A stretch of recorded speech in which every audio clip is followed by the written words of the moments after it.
more appropriate. All right, so, okay. And I'm going to kind of narrate this for the class as well. So hi, everybody. Courtney has agreed to let me record her, she and I going over her outline for stage 1.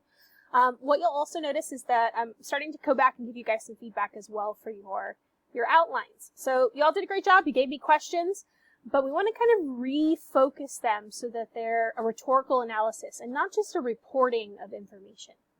So what you'll notice is, as I'm going to go through, I'll give feedback to everybody. But I've started by our 2 first posts by Shante and Nikki, talking about their text. I kind of come back and did something similar with both of them. They both have very similar texts as well.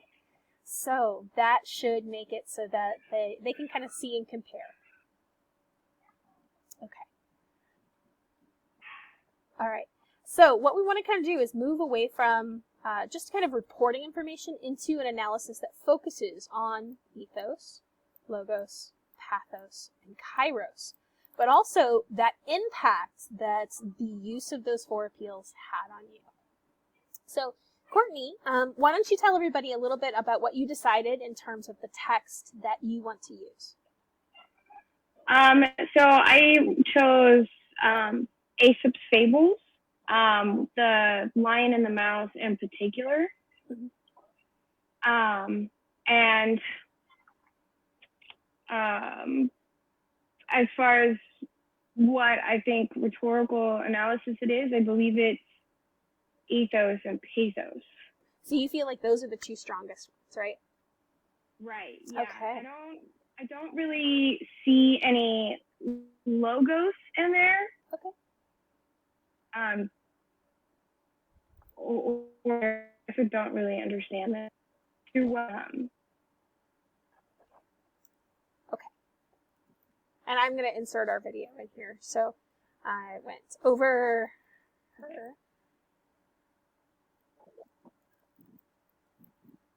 Just so I don't forget to put it in later.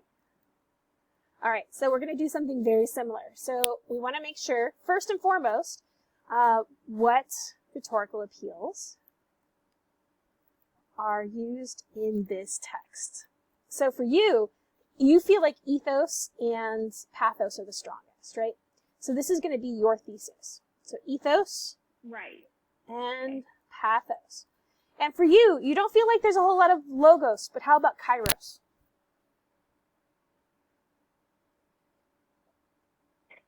I think so. And I know we talked about this a little bit. I'm reading about it again. No worries. Kairos is that timing. So when we read, especially Aesop's Fables, we read those when we're little kids. And there's a reason that we are given things like these stories, right? These parables. So it's the right time in our lives as little kids. Pardon me, my voice is going. So we have these moments where we are thinking about Kairos as timing. So there is Kairos because of the nature of the type of writing.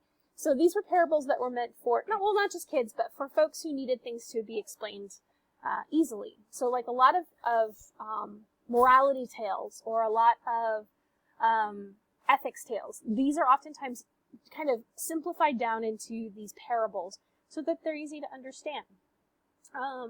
That's why we like, right. why humans like metaphor. So it helps us understand complicated concepts. So we have things like Aesop's Fables. We have fairy tales that are meant to kind of show why we behave certain ways or what the values of a certain society is.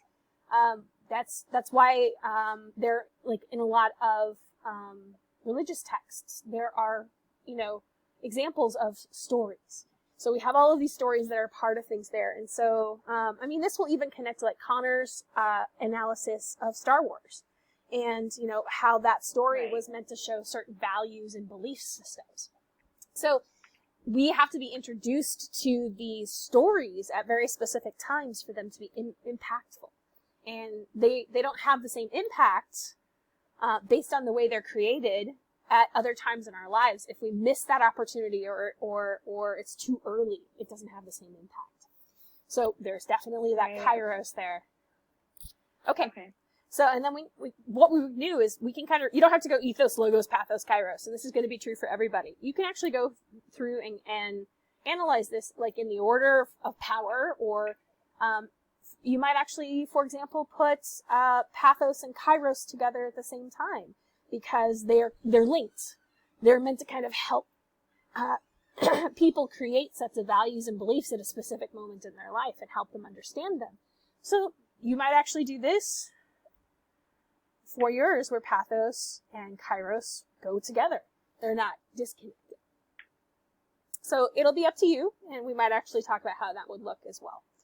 So, but like I did up here in the example with Shante and with Nikki, we want to kind of think about this is the thesis. So when you're talking about that, the appeals and what's strongest and weakest, this is what you put in your introduction saying, I feel like Aesop's fables are strongly rooted in the use of ethos, because these are tales that we have been reading for a very long time, and rooted in pathos and kairos together because this. While the authors don't use logos pretty much, it's pretty much not there, there's a reason for that. And so when we have to think about if something isn't present, we have to think about why. Okay. So let's kind of go through real quick. So with ethos, we want to kind of think about, okay, if there's ethos, and I'm going to use the little outline tool over here. Who was Aesop, right? Right. And was, who was Aesop? Why have his stories been around for so long? Because we wouldn't keep using them if they didn't have some sort of impact or power, right? Right. So this idea of ethos is important. And then maybe this idea of how does this matter to me? Okay. So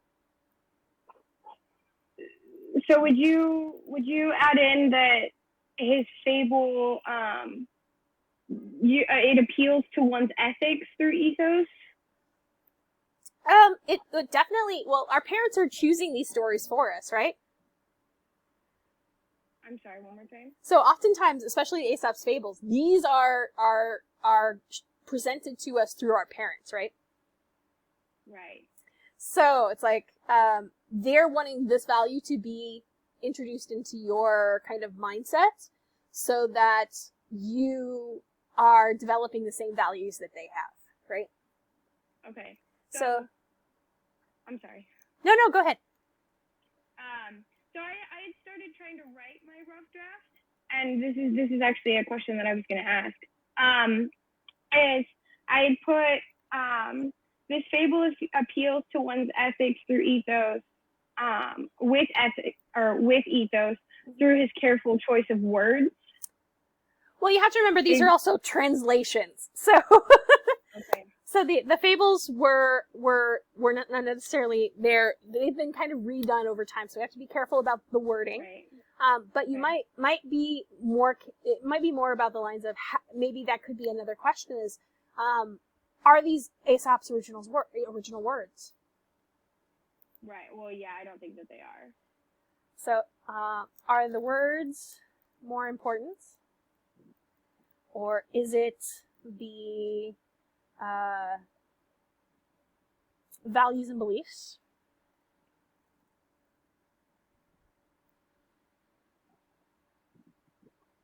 Or is it I think it is the ethics.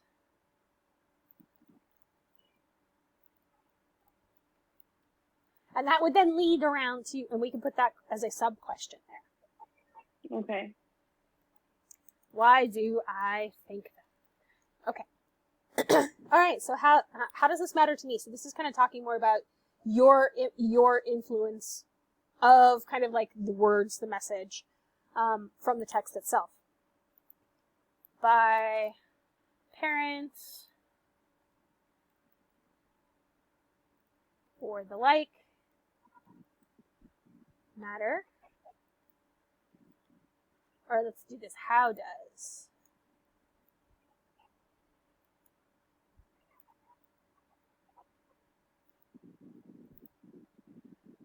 So we want to kind of think about that idea of how does this show the power of the tale. So remember, ethos is very much about power, influence. So ethics is something it's all about, we hope and trust that the people in power have ethics that will be beneficial to us, right? So the ethos is about the trustworthiness and power.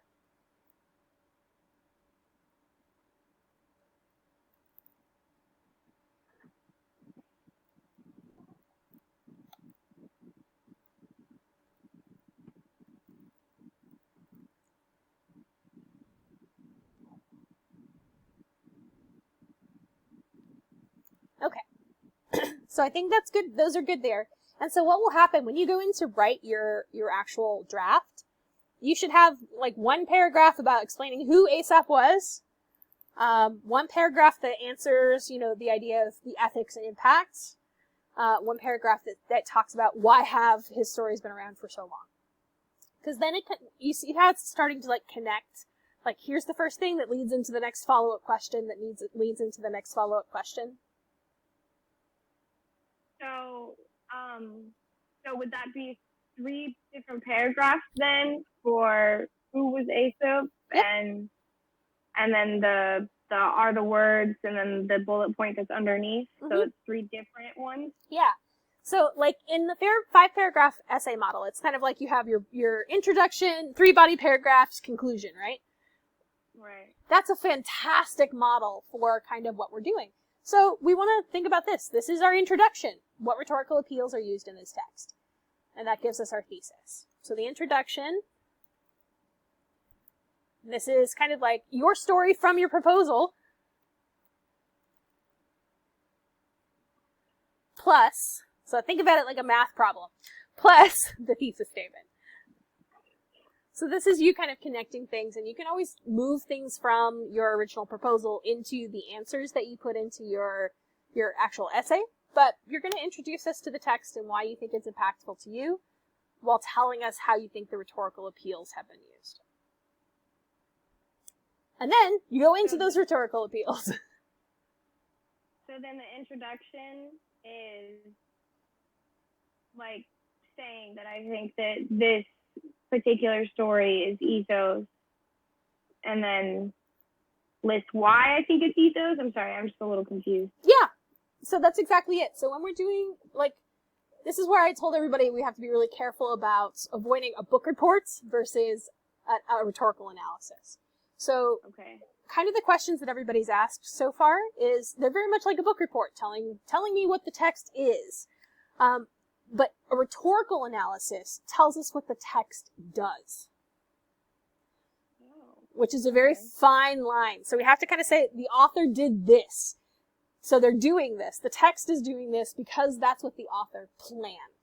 So rhetorical appeals are essentially the strategic plan that the author used to make their text impactful. So I'm going to go back up to Shantae's example for a second. So first and foremost, she's looking at a text by Terry Saville Foy, which is meant to be, it's a bit of a kind of inspirational text. It's almost a memoir, because Saville Foy uses a lot of her own personal experience to kind of talk about that. So for the most part, this text is so strong on the ethos, so strong on the pathos.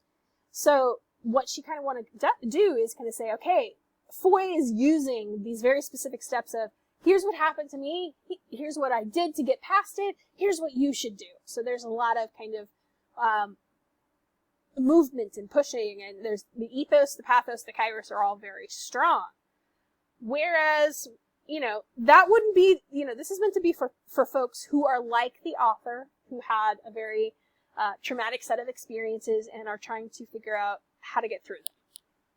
Whereas we're looking at Aesop's fables, we're trying to avoid putting children through traumatic experiences. We want them to learn from the tales first. So it's not necessarily about the experiences of a real life person, but the experiences in a way that small children can conceptualize. So that's what these texts do differently. So when we talk about what a text is versus what a text does, it's the way the message and purpose are expressed, so that they connect with the people that we're trying to connect with. Mm-hmm. Does that make sense? Right. Yeah. Okay. All right. Perfect. So then we want to kind of do the same thing with each of the rhetorical appeals. And like, if, for example, if you feel like pathos and kairos are connected, where it's like, how are these texts, or how is this tale meant to connect with a younger audience and their understanding of the world? So it's a little bit more like this idea of like, why is this targeted at children? So that might be a question that we ask first.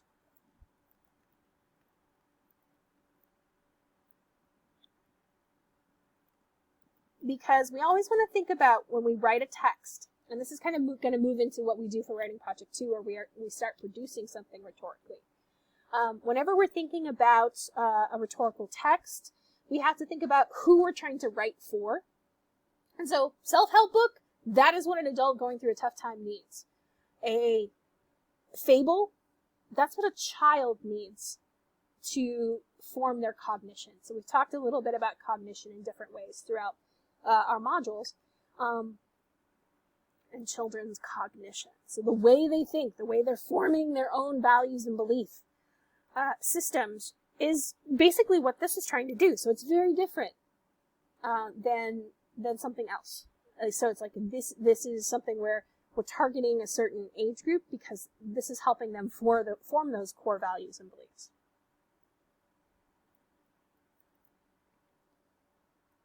And so, why are the stories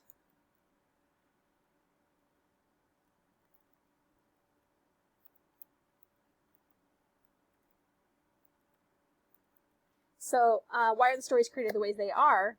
To kind of show emotion, show fear, show consequences, show proper action. So these are all things that these stories were always meant to kind of present. You can even think about the difference between the way that fairy tales in general. So let's think about Grimm's fairy tales versus the way that Disney has portrayed a lot of them. Why do you think Disney changed the stories? Like a good example, The Little Mermaid, right? Did I lose you? No, sorry, my microphone muted. Oh, okay. So like The Little Mermaid. Do you know what happens in the original Grimm's fairy tale? I don't know. Oh, okay. There's no happy ending. Number one, she does not get her prince. She basically turns back into sea foam and she becomes the protector of lovers on the sea. She dies. Oh. Yeah.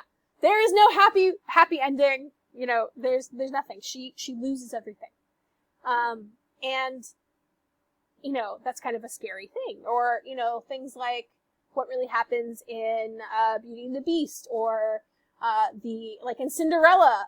It isn't just that the stepsisters can't fit into the shoe. They cut off their toes attempting to fit into the shoe. So there's all of these kinds of things that are meant to show like greed, or what can happen when you try to reach for things that are beyond your power. There's all of these kind of much harsher ways of looking at things, and it's not about the happy ending. Right. So it's like, does Disney want to do that?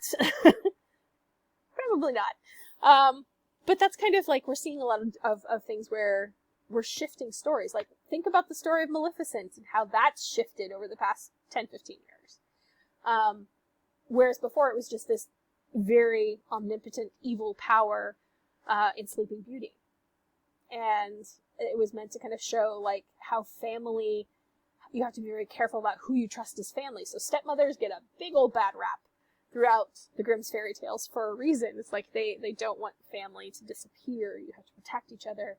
You have to be distrustful of people who aren't part of family, and there's all this other stuff. But we've shifted now, and this idea of, there's not such a black and white in between. And so we have to think about why stories are created the way that they are. Who are they targeting? whose cognition is this meant to connect with? Right. So that idea of cognition is just the way we think, the way we see the world, our values and beliefs, our experiences, our memories. So why is it important at that moment to look at the way children understand the world? So, and that's the Kairos part of it. Why is it important that this tale is presented to a younger audience? And that's our Kairos. Okay. Why at this moment and not when we are adults? Why, basically, why does it work more on children than it would on us? Okay. And then with logos, where we're kind of saying it's not really present. Why do I think this is the case? And so it could be just one paragraph here where you kind of explain, if there was logos, if we're trying to insert testable truths or data, it would be boring for children, right? Right. So remember, because pathos is about little t truth, and I think you and I talked about that a little bit before, right?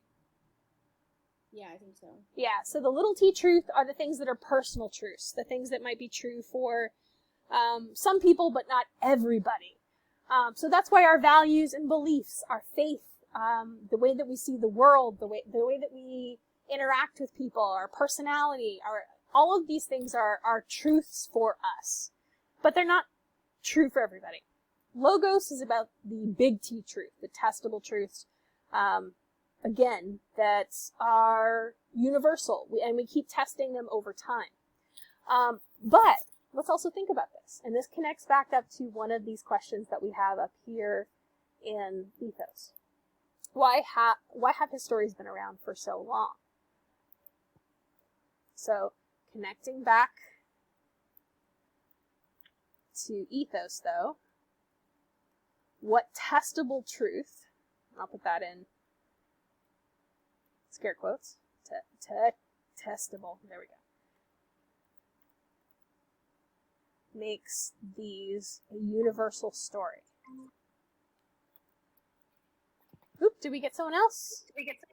Yeah, no, I got thrown out. Oh no! Alright, so I was just kind of talking about, with logos, we do have a connection back to ethos. So there are some testable truths. So it's this idea of, why is this stayed relevant? Another way to look at it.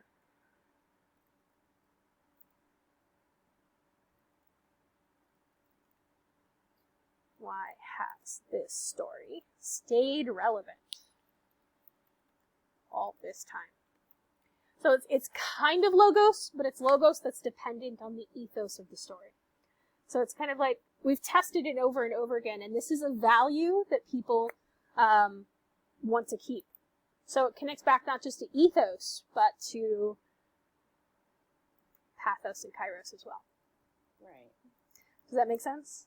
Mm-hmm. So there's some interconnectedness that's happening. But I think this would give you something that's very focused then on the four rhetorical appeals, how they connect to each other, but focuses on what the text does and not just reporting what the text is. Okay. Okay. And then I'm going to go back up here. I'm going to take the questions that I gave Nikki and Shantae as well. And it's this last bit.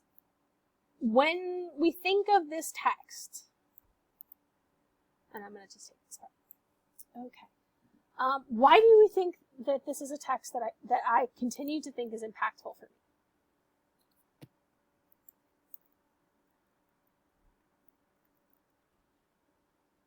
Of all four rhetorical appeals, why do I think the balance? So we talked about ethos and pathos are the strongest. Pathos and kairos are connected together. And logos is very minimal, but there's something that connects back to the other appeals. Why do I think that balance worked on me? And what does it say about the way that I am attracted to certain text? So this is a big important thing, and this is kind of why I asked you guys that question with the text and rhetorical analysis about how are you starting to rethink the way you look at texts. Part of learning how to do rhetorical analysis is seeing whether or not someone is using the rhetorical appeals in a way that is not manipulative. So we want to be able to trust our authors, but we also want to analyze what their message is actually trying to get us to do, right? So with this, it's trying to, you were a kid and your values and beliefs were, this was a text that was meant to kind of help you understand and shape your values and beliefs.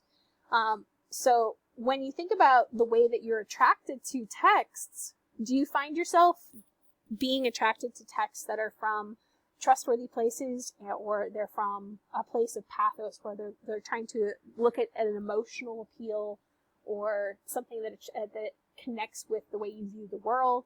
Are those often the texts you feel yourself drawn to?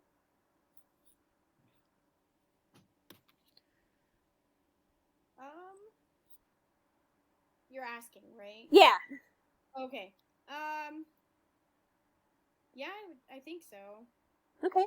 So that's something to be really careful of. Like the example I gave you guys with that Thai Life commercial or the Sarah McLachlan ASPCA commercial. Those are really manipulative texts because they're really pulling at your heartstrings, right? Right. So we have to kind of be careful about when a text is trying to get us to do something that may not be in our best interest. So we want to kind of question things and like, okay, so why aren't they using this? Why aren't they using this? What are they hiding from me? So that's why it's really important when we think about why is a rhetorical appeal not there.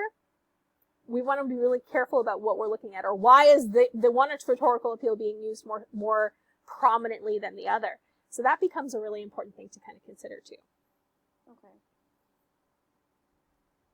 All right. Does that help a little bit? It does. Okay. Yes. I do have a question though. Like, yeah. For this specific one, I was reading more about who Aesop was and like his writing and things like that. But there's a deeper meaning, I think, in this particular one versus it just being that show kindness above all. Yeah. Do I need to add that deeper meaning into this somewhere? Yeah, you could. And this would be something that you would probably put into this pathos section. And Okay. I would actually put this, why do I think this tale is targeting children and children cognition? Because this was trying to make society a kinder place, right? Right. Well, because from my understanding, the deeper meaning behind the lion and the mouse is the way that he uses animals in specific to this story is that the lion is he's someone in power, and the mouse is what they consider in the ancient Greek time of common folk.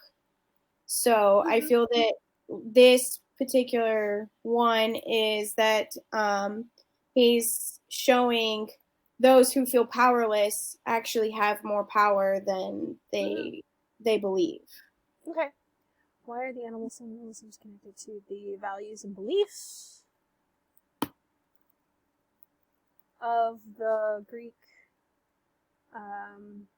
civilization at the time? Right. Well, yeah, because back then free speech was extremely frowned upon, and so he was able to use his fables to give people an outlet to being able to I don't want to say subject because it's not the right word, but to be able to use their words to, I wrote it down. Yeah. Parables and fables are oftentimes meant to kind of give political commentary. Okay. Right. So it was one of the purposes of his writing was to give others a way to express their hatred of their government at the time without the fear of punishment. And that could be something else that you talk about is, was this tale meant for children at the time? Why do I think so? Yeah.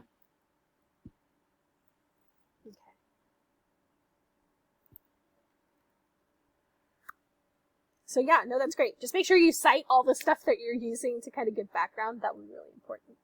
Yeah, I did some website called Citation, and Yeah. everything that every website and things like that I've gotten information from, I actually put on the stage too. Okay.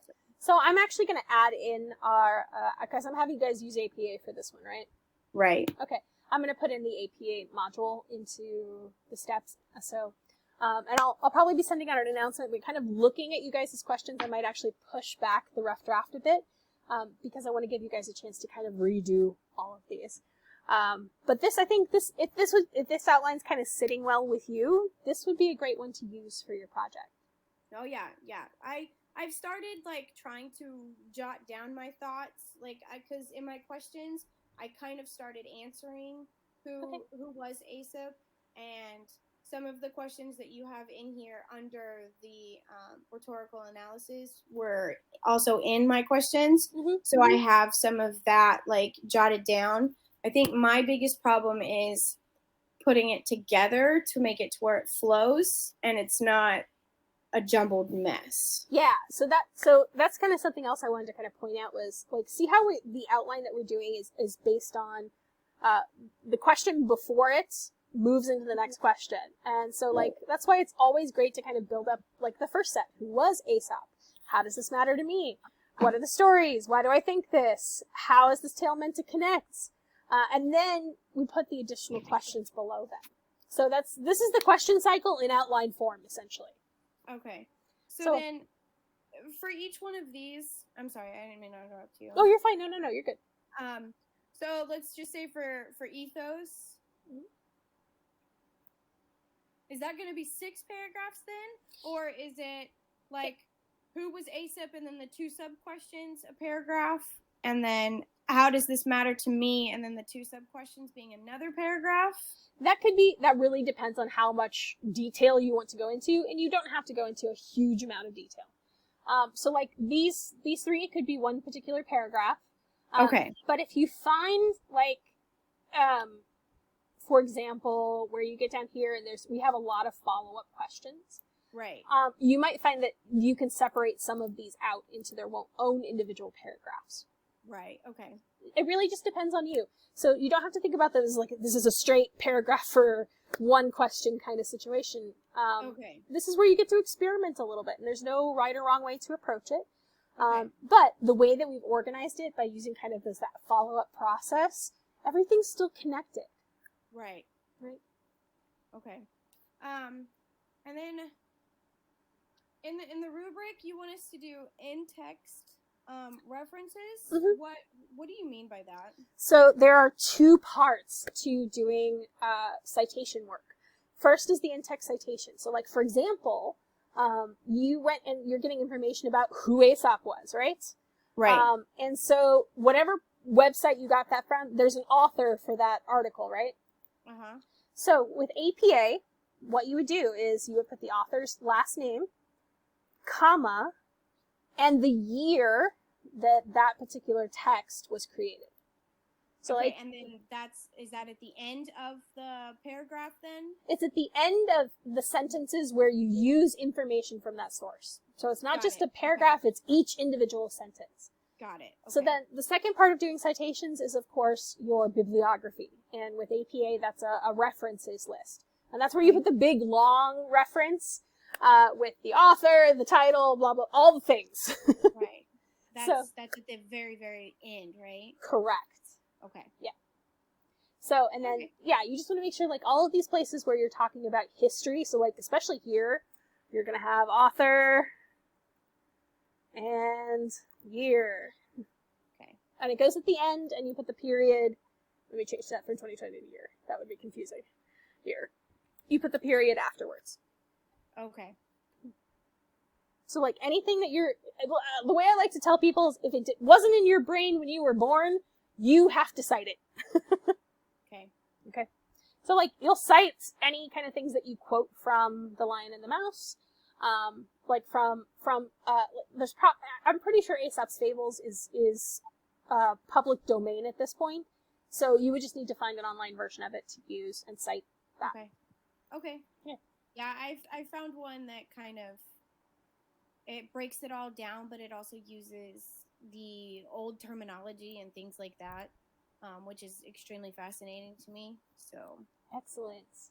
Okay.